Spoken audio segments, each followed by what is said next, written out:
Hi! Welcome back po uli sa OFW English Lessons. Ang topic natin today ay English sentences with Tagalog translations using the word became o naging sa Filipino. Became. She became a doctor after years of hard work. She became a doctor after years of hard work. Naging doktor siya pagkatapos ng maraming taon ng pagsusumikap.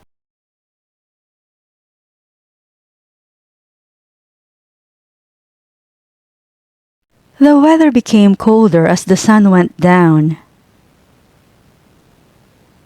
The weather became colder as the sun went down. Naging mas malamig ang panahon habang lumulubog ang araw.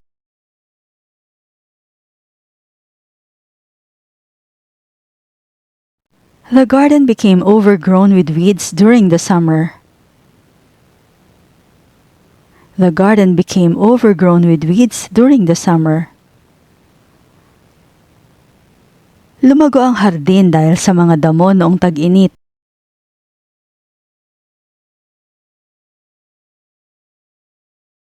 The situation became more complicated than we expected.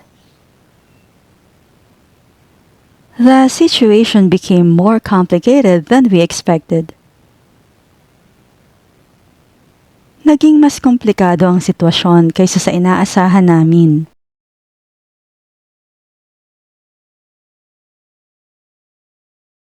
They became friends after meeting at the party. They became friends after meeting at the party. Naging magkaibigan sila pagkatapos magkakilala sa party.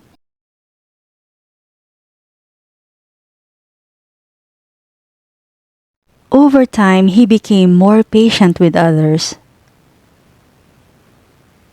Over time, he became more patient with others. Sa paglipas ng panahon, naging mas pasensyoso siya sa iba.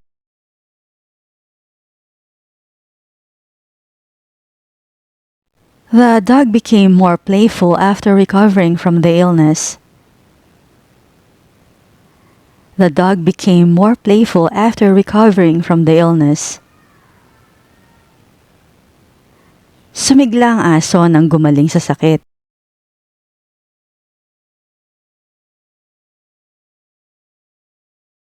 The sky became darker as the storm approached. The sky became darker as the storm approached. Dumilim ang langit habang papalapit ang bagyo.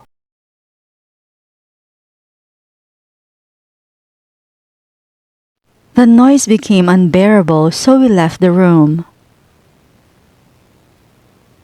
The noise became unbearable, so we left the room.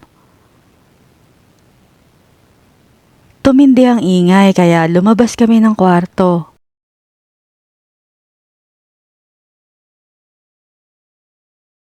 He became upset when he heard the bad news. He became upset when he heard the bad news.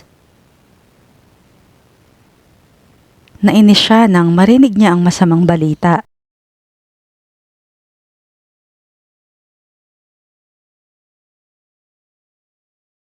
His jokes became funnier the longer the night went on. His jokes became funnier the longer the night went on.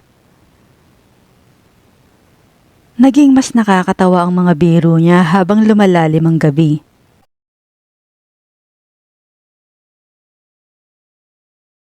She became fluent in Spanish after living abroad for a year. She became fluent in Spanish after living abroad for a year.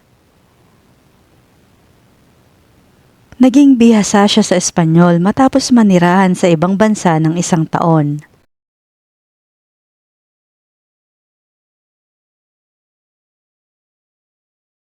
The old house became a beautiful home after the renovations. The old house became a beautiful home after the renovations. Gumanda ang lumang bahay pagkatapos ng mga pagsasaayos.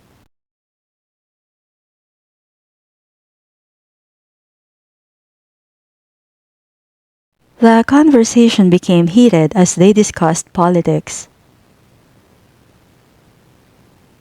The conversation became heated as they discussed politics. Naging mainit ang kwentuhan habang pinag-uusapan nila ang politika.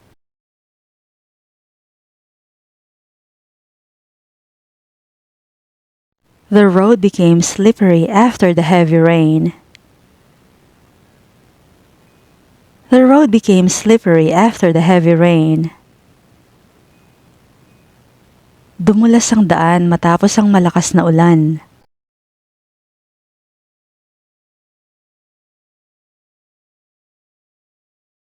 He became interested in photography during college. He became interested in photography during college. Naging interesado siya sa photography noong nasa kolehiyo siya.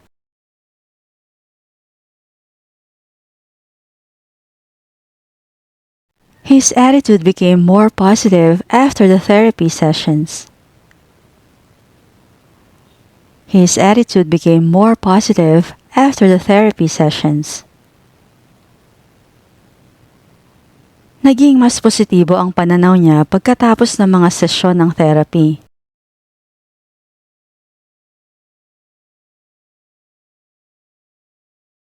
The book became a bestseller in just 2 weeks. The book became a bestseller in just 2 weeks. Naging bestseller ang libro sa loob lamang ng 2 linggo.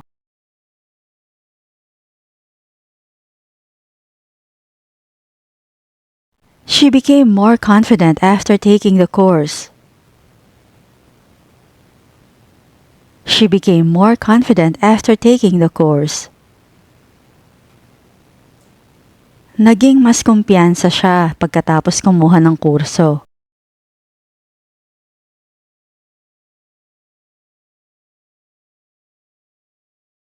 His dream became a reality when he opened his own restaurant.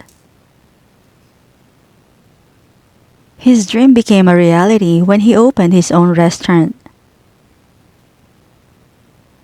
Naging totoo o nagkatotoo ang pangarap niya nang magbukas siya ng sarili niyang restauran.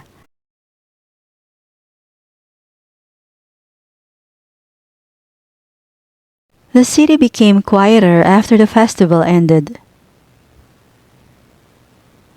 The city became quieter after the festival ended.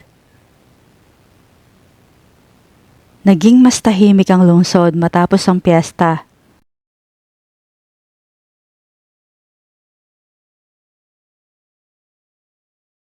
The game became more exciting in the final minutes.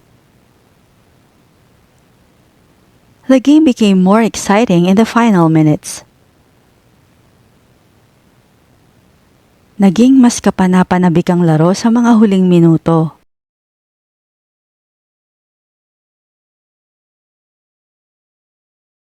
The music became louder as more people joined the party.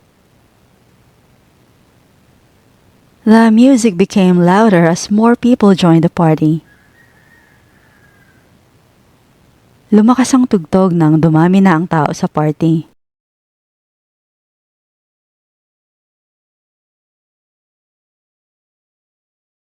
He became an inspiration to many because of his story. He became an inspiration to many because of his story. Naging inspirasyon siya sa marami dahil sa kwento ng buhay niya.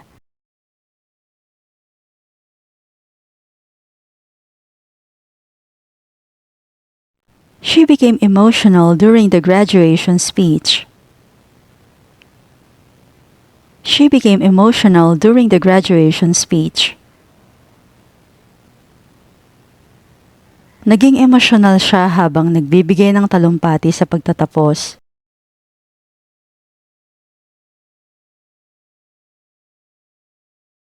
He became an expert in coding after years of practice. He became an expert in coding after years of practice. Naging eksperto siya sa coding pagkatapos ng maraming taon ng pagsasanay.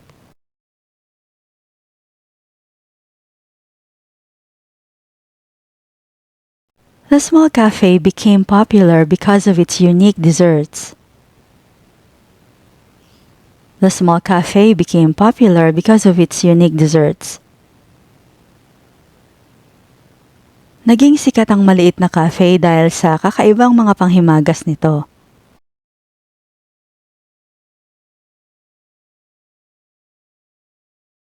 He became more independent after moving out of his parents' house.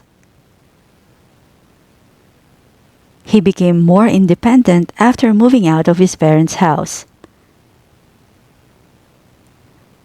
Naging mas independyente siya nang umalis siya sa bahay ng mga magulang niya.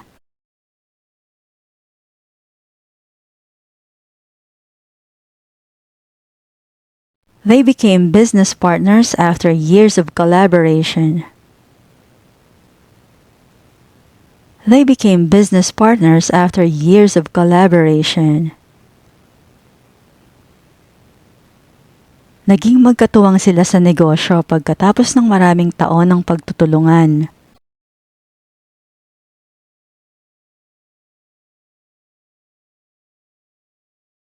They became more active in community events. They became more active in community events.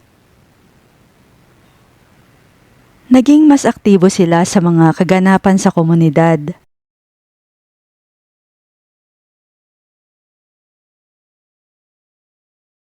He became fascinated by the stars after watching a documentary. He became fascinated by the stars after watching a documentary.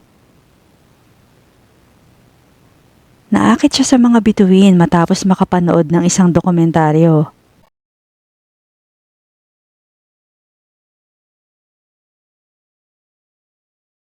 The debate became more intense as the candidates argued. The debate became more intense as the candidates argued. Uminit ang debate nang magtalo ang mga kandidato.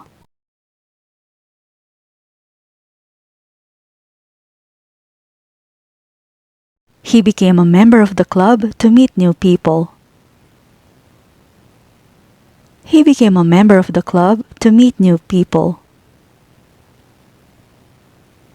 Naging miyembro siya ng club para makakilala ng mga bagong tao.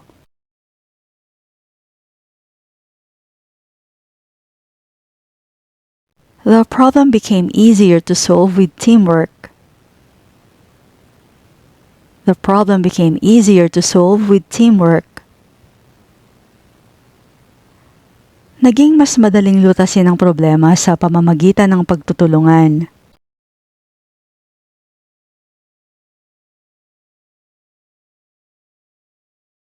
The movie became a favorite among kids and adults.